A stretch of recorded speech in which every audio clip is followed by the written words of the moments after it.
So today's question, which is a really good one, was let's go ahead and put that question up. Today's question is, what happens if I don't go through with my bankruptcy?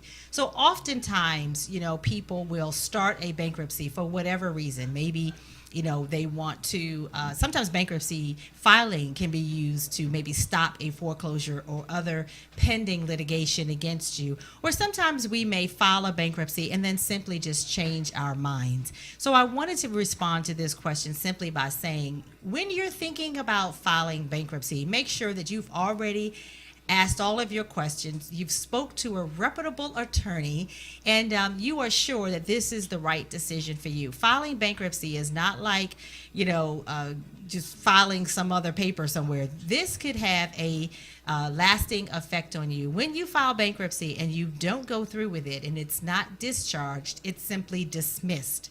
A dismissed bankruptcy will still report or show up on your credit report, and it is still a negative item. So make sure that, unless you're doing it for a strategic reason and you need to stop a pending litigation, that if you're filing bankruptcy, you have every intention on going through with it, or at least you will know that there could be a negative impact.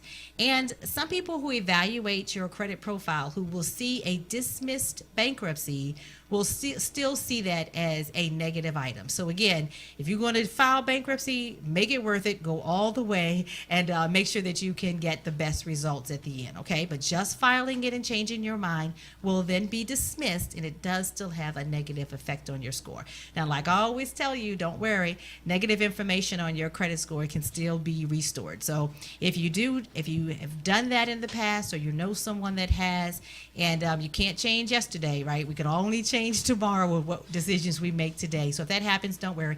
You also may want to grab a copy of my latest book, Credit and Bankruptcy: Rebuilding After the Financial Storm. Go right on out to the website, creditwithchris.com, as I address this type of bankruptcy issues as well, whether it's dismissed or discharged. Okay? So thank you so much for that question. Again, any questions that you have on the Chat with Chris segment, make sure that you submit that in to us. Now, also, during the broadcast or throughout the week, if you want to talk about what you've learned here on Living on Top with Chris Bridges, make sure you're using the hashtag LOTCB. That's LOTCB, and that way we can track the conversations on social media. As well, if you're on Facebook, like our page, Living on Top with Chris Bridges, which is facebook.com/LOTCB. So we got to get that all out of the way.